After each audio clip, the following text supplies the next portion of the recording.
السلام علیکم پاک بریڈر۔ اگر آپ کا طوطا الٹی کر رہا ہے تو یہ ایک سنگین مسئلہ ہو سکتا ہے اور اس کے علاج کے لیے فوری اقدامات کی ضرورت ہوتی ہے۔ آج کی ویڈیو میں ہم بات کریں گے کہ طوطے میں الٹی کی وجوہات کیا ہو سکتی ہیں، کون سی علامات خطرناک ہوتی ہیں اور آپ گھر پر کیسے اس کا علاج کر سکتے ہیں۔ اس ویڈیو کو آخر تک دیکھیں تاکہ آپ کو مکمل رہنمائی مل سکے۔ سب سے پہلے ہمیں یہ جاننا ضروری ہے کہ طوطا کیوں الٹی کرتا ہے۔ طوطے کی الٹی کی کئی وجوہات ہو سکتی ہیں، جیسے غلط خوراک یا آلودہ پانی۔ خراب خوراک یا آلودہ پانی کی وجہ سے طوطا بیمار ہو سکتا ہے۔ انفیکشن، بیکٹیریا یا فنگس کی وجہ سے طوطے کا معدہ متاثر ہو سکتا ہے۔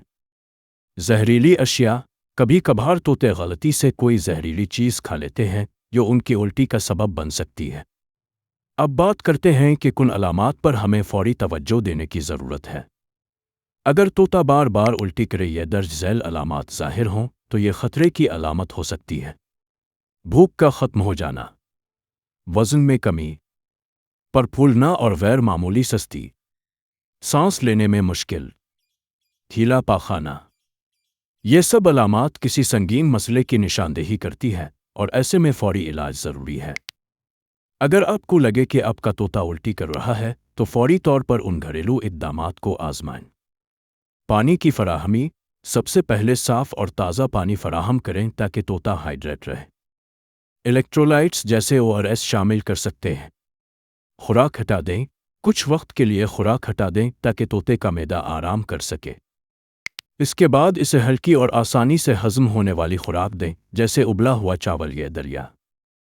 ہلکا گرم پانی اور شہد، تھوڑا سا شہد ملا ہلکا گرم پانی طوطے کے معدے کو سکون دے سکتا ہے۔ اگر طوطے کی الٹی بڑھ رہی ہو اور گھریلو علاج سے افاقہ نہ ہو تو کچھ ادویات ویٹرنری ڈاکٹر تجویز کر سکتے ہیں۔ اینٹی بائیوٹکس، اگر انفیکشن ہو تو اینٹی بائیوٹکس جیسے کہ وائبرمائسن دی جا سکتی ہے۔ اینٹی ایمیٹکس، یہ ادویات خاص طور پر الٹی روکنے کے لیے ہوتی ہے، جیسے کہ انٹرمائزول سیرپ۔ پروبائیوٹکس، یہ طوطے کے معدے میں فائدہ مند بیکٹیریا بڑھانے کے لیے دی جاتی ہے جو ہاضمے کو بہتر کرتی ہے، جیسے کہ رازک ٹیبلٹ۔ یاد رکھیں، کسی بھی دوا کا استعمال ڈاکٹر کی ہدایت کے بغیر نہ کریں کیونکہ طوطوں کی صحت بہت نازک ہوتی ہے۔ اگر آپ کو یہ ویڈیو مددگار لگ رہی ہے تو برائے کرم ہمارے چینل کو کریں تاکہ آپ مزید ایسی معلوماتی ویڈیوز بھی دیکھ سکیں۔ اب بات کرتے ہیں کہ جب طوطا الٹی کر رہا ہو تو اس کی خوراک میں کیا تبدیلیاں کرنی چاہئیں۔ ہلکی اور صاف خوراک دیں۔ طوطے کو ہلکی خوراک دیں، جیسے ابلا ہوا چاول، نرم سبزیاں یا دلیا۔ چکنائی سے پرہیز کریں۔ سورج مکھی کے بیج اور چکنائی والی خوراک سے پرہیز کریں کیونکہ یہ طوطے کے معدے کو مزید خراب کر سکتی ہے۔ زیادہ میٹھے پھل نہ دیں۔ آم، مالٹے یا کیوی جیسے میٹھے اور تیزابی پھل الٹی کی حالت میں نہ دیں۔ پروسیسڈ خوراک سے بچیں۔ پیکٹ والے کھانے یا مسالے دار خوراک طوطے کے لیے نقصان دہ ہو سکتی ہے، اس لیے اس سے بچیں۔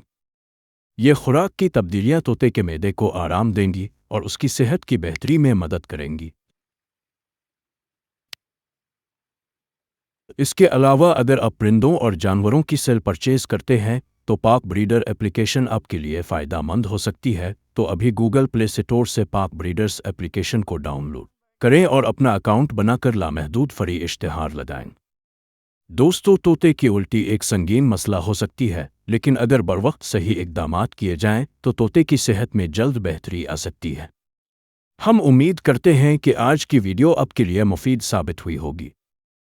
اگر آپ کو یہ ویڈیو پسند آئی تو برا کرم اسے لائک کریں اور ہمارے چینل کو سبسکرائب کرنا نہ بھولیں تاکہ آپ مزید معلوماتی ویڈیوز دیکھ سکیں۔ اپنا اور اپنے طوطوں کا خیال رکھیں۔ اللہ حافظ۔